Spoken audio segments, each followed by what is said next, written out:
दुनिया में मौजूद सभी चीज़ों का निर्माण पार्टिकल से हुआ है। पार्टिकल्स ने मिलकर चीज़ों को बनाया। बात इस तरह से है कि हमारे यूनिवर्स में प्रेजेंट सभी चीज़ें एटम से मिलकर बनी हैं। एक एटम इलेक्ट्रॉन, प्रोटॉन और न्यूट्रॉन नाम के 3 पार्टिकल से बना होता है। ये पार्टिकल भी सब एटॉमिक पार्टिकल से मिलकर बने होते हैं, जिनको क्वार्क कहा जाता है। इन कणों का द्रव्यमान मतलब मास अब तक रहस्य बना है। प्रोटॉन और न्यूट्रॉन जैसे पार्टिकल्स में मास यानी वजन होता है, जबकि फोटॉन में नहीं होता। यह साइंटिस्टों के लिए एक पजल की तरह थी कि आखिरकार कुछ पार्टिकल्स में वजन होता है जबकि कुछ में नहीं। एटलीस्ट ऐसा क्यों होता है?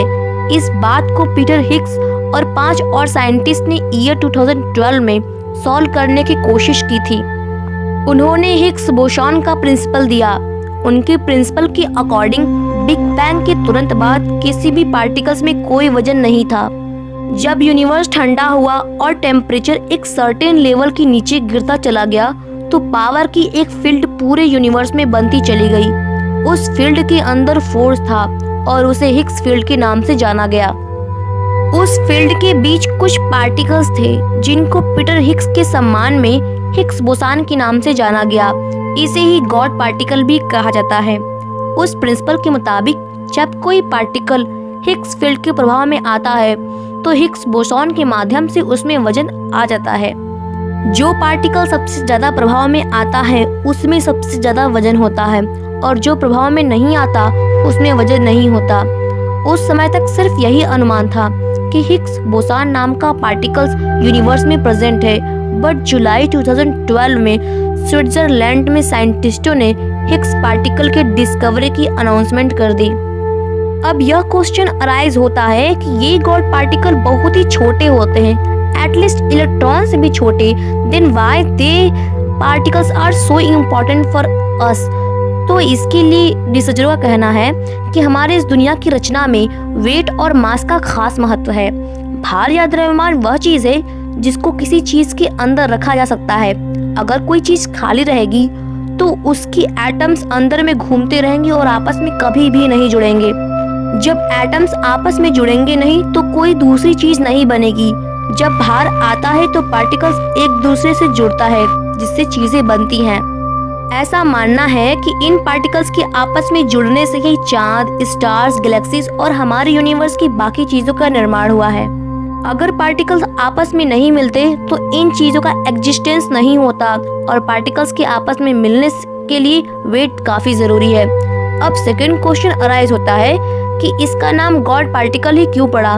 तो आपको बता दें कि अमेरिका के एक साइंटिस्ट लियोन लीडरमैन ने 1933 में एक बुक लिखी थी। उस बुक में उन्होंने पार्टिकल्स के मास और पार्टिकल के बनने के प्रोसेस को एक्सप्लेन किया था। उन्होंने बुक का नाम द गॉड डैम पार्टिकल रखा था, बट पब्लिशर को यह नाम पसंद नहीं आया, तो उन्होंने इसका नाम बदलकर द गॉड पार्टिकल कर दिया। इस तरह से इसको गॉड पार्टिकल कहा जाने लगा। इसका भगवान से कोई भी लेना देना नहीं है। एक्चुअल में इंग्लिश के वर्ड गॉड डैम को गुस्सा या फिर चिड़चिड़ा को एक्सप्रेस करने के लिए यूज किया जाता है। इस चीज को ध्यान में रखते हुए लीडरमैन ने गॉड डैम का इस्तेमाल किया ताकि वह दिखा सके कि इस पार्टिकल को खोजने में उन्हें कितनी प्रॉब्लम्स का सामना करना पड़ा था। हिग्स बोसॉन या फिर गॉड पार्टिकल साइंस का एक ऐसा कॉन्सेप्ट है जिसे अभी तक एक्सपेरिमेंट के थ्रू प्रूफ नहीं किया जा सका है। अगर इसकी प्रेजेंसी का प्रमाण मिलता है तो ये पता लग सकेगा कि पार्टिकल में वेट क्यों होता है। साथ ही ये भी पता चल सकेगा कि यूनिवर्स की उत्पत्ति कैसे हुई। हिग्स बोसॉन के बारे में पता लगाना साइंस की सबसे बड़ी पहेली माना जाता रहा है। इलेक्ट्रॉन, प्रोटॉन और न्यूट्रॉन से एटम बनता है और गॉड पार्टिकल से इस एटम को वेट मिलता है। पार्टिकल्स को साइंटिस्टों ने 2 कैटेगरी में डिवाइड किया है। पहला सब पार्टिकल्स और दूसरा अन सब पार्टिकल्स। इसको आप स्टेबल पार्टिकल और अनस्टेबल पार्टिकल्स भी कह सकते हैं। जो स्टेबल पार्टिकल्स होते हैं उनकी उम्र बहुत ही लंबी होती है। जैसे प्रोटॉन्स मिलियंस बिलियंस ईयर तक जिंदा रहते हैं, जबकि कई अनस्टेबल पार्टिकल्स ज्यादा टाइम तक ठहर नहीं पाते और उनका रूप बदल जाता है और वो डिफॉर्म कर जाते हैं। साइंटिस्टों का कहना है कि जिस तरीके से हिग्स बोसॉन का अंत होने से पहले उसका डिफॉर्म होता है, उसी तरह के कुछ बहुत से छोटे पार्टिकल्स देखे गए हैं। इसलिए उम्मीद पैदा हो गई है कि यह एक्सपेरिमेंट सफल होगा। गॉड पार्टिकल के रहस्य से पर्दा हटने का फौरन तौर पर बेनिफिट यह होगा कि साइंटिस्टों का 60 साल का पुराना ये कंफ्यूजन खत्म हो जाएगा कि किसी चीज को शेप और मास कैसे मिलता है। इसके अलावा और भी कई अनसुलझे सवाल हैं जिसका जवाब मिलने की उम्मीद है।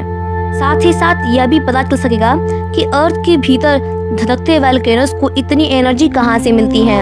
अगर गॉड पार्टिकल के मिलने का दावा सही साबित होता है तो यह प्रूफ हो जाएगा कि फिजिक्स के नियम सही डायरेक्शन में काम कर रहे हैं या नहीं। इससे फिजिक्स के स्टैंडर्ड मॉडल की भी पुष्टि हो जाएगी और यह भी साबित हो जाएगा कि हर चीज सॉलिड क्यों होती है, क्योंकि हिग्स बोसन या फिर गॉड पार्टिकल का पता अगर नहीं चला तो स्टैंडर्ड मॉडल फेल हो जाता है और हर चीज के सॉलिड होने की वजह हमेशा के लिए खत्म हो जाएगी।